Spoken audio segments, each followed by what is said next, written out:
Penguin Random House Audio presents The Beginning of Everything, a novel by Jackie Fraser, read for you by Hannah Curtis. This one's for Katie. Chapter 1. It's nearly a month since I ran away, if you can call it that. I suppose you can. After almost 3 weeks camping damply in the cemetery.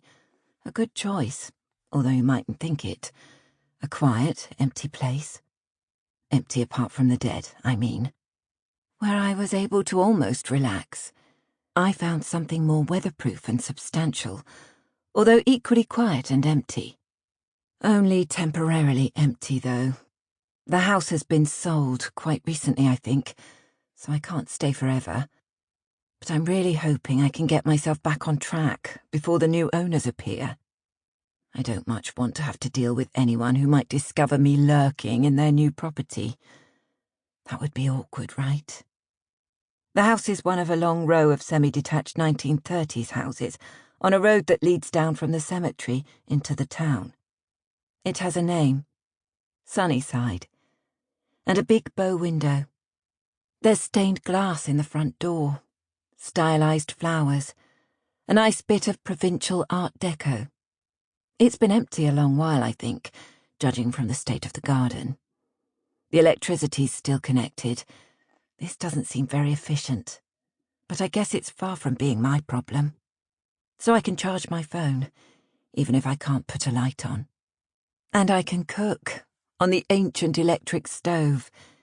This is a lot better than the mostly soup and noodle-based meals I was making with my Primus, hidden away among the graves. I didn't have to break a window or anything to get in. I used my lockpicks. I know most people don't own lockpicks, but luckily I was quite an odd child. The picks were a gift from my brother long ago. I hadn't used them for years, not since I was at college, saving friends the cost of a locksmith when they locked themselves out. But they used to often come in handy, especially when I was 17 or so, and lived for a while with a bunch of people who sometimes required access to odd bits of vacant land, apparently secure behind padlocked gates. The sort of people who might own bolt cutters, let's face it, but who found my facility with the picks hilarious as well as useful. Anyway, here I am, wrapped in my sleeping bag, in the back sitting room of this house. It has 3 empty, dusty bedrooms, a solidly period bathroom, a bright and sunny front room, and a kitchen quite urgently in need of modernisation, as they say on property programmes. The whole house has loads of potential, but it does need a lot of work. Whoever's bought the place will have plenty of fixing up to do. I lived in a house once that needed a lot of work. It was exciting to begin with, and eventually exhausting. But maybe the new owners of Sunnyside are the sort of people who can manage this kind of task more successfully than we were ever able to. I stretch out on the sofa and shift the phone to my other ear. It's dark and cold, and I'm wearing multiple layers. My hands are freezing.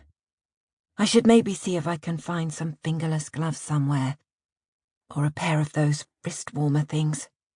Despite what might seem like a negative situation, however, I'm feeling quite chirpy. So wait, you're living in an empty house. Does it have a roof? Says Noosha. It's empty, Noosh, not abandoned.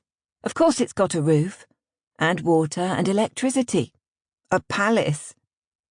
There's no arguing that a tiny tent, 200 miles from what was once my home, is 5-star accommodation. Sunnyside, even unheated, does feel like a palace compared to where I was living until yesterday. This might explain my positive mood. But how? I don't understand. Is this what you were talking about the other day? That's when I told her I'd had an idea, and this, indeed, is the result. Yeah, the security was quite poor. There's a pause while she thinks about this. Have you broken into someone's house, Jessica? Well, technically, yes. Technically. I laugh. Yeah. No, okay. That's definitely what I've done. Squatting? I guess I am. Yeah. It's a bit nicer than Wharton Road, though. Nusha laughs. She never went to the squat, but I've told her stories about it. I was in my mid-teens, had just left school, when I met the people who lived on Wharton Road. It was pretty grim. I didn't like going there. I found the chaotic nature of the things that happened. Even mid-week afternoons could descend into anarchy. Quite frightening. Although I pretended not to.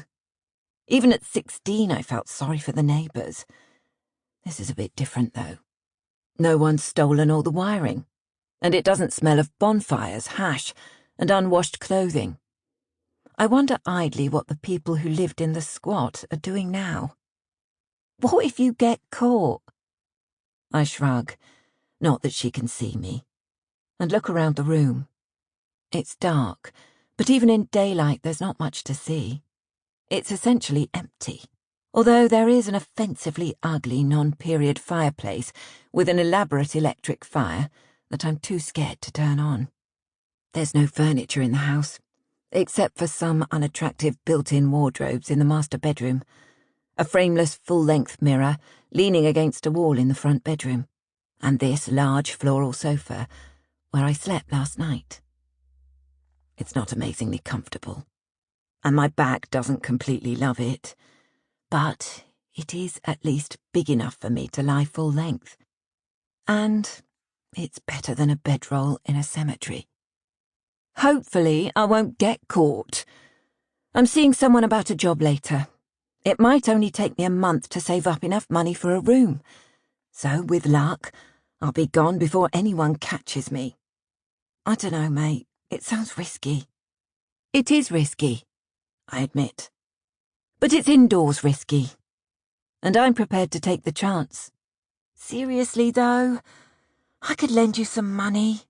I don't want you to get caught. Would you get arrested? I consider this. Probably not. Anyway, it's fine. I don't want your money.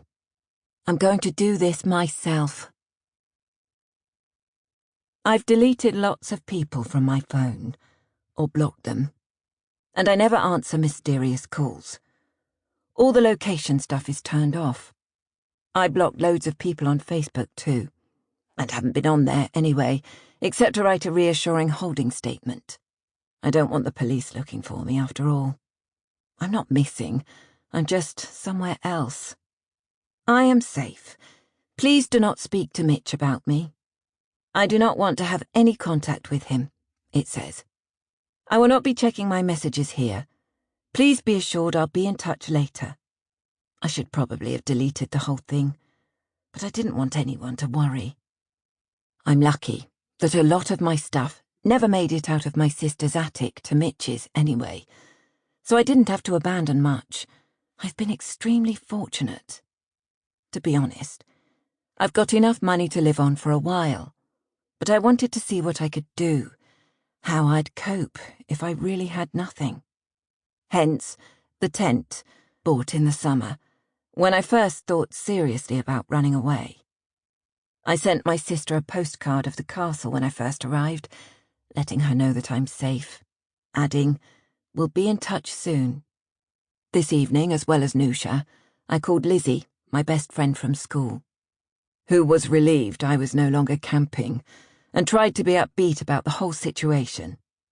I know she's still worried about me, though. She wanted me to go and stay at theirs, but it's too close to where I was living before. Nusha's the one I've spoken to the most since I left, messaging or speaking every day, even if only briefly. She wants pictures of the house now, but somehow it seems rude to take any. She was always suspicious of Mitch. I wish I'd paid more attention. I couldn't stay with her, because it's the first place he'd look for me, assuming he has any interest in where I've gone. On the one hand, I can't imagine him giving enough. Sample complete. Ready to continue?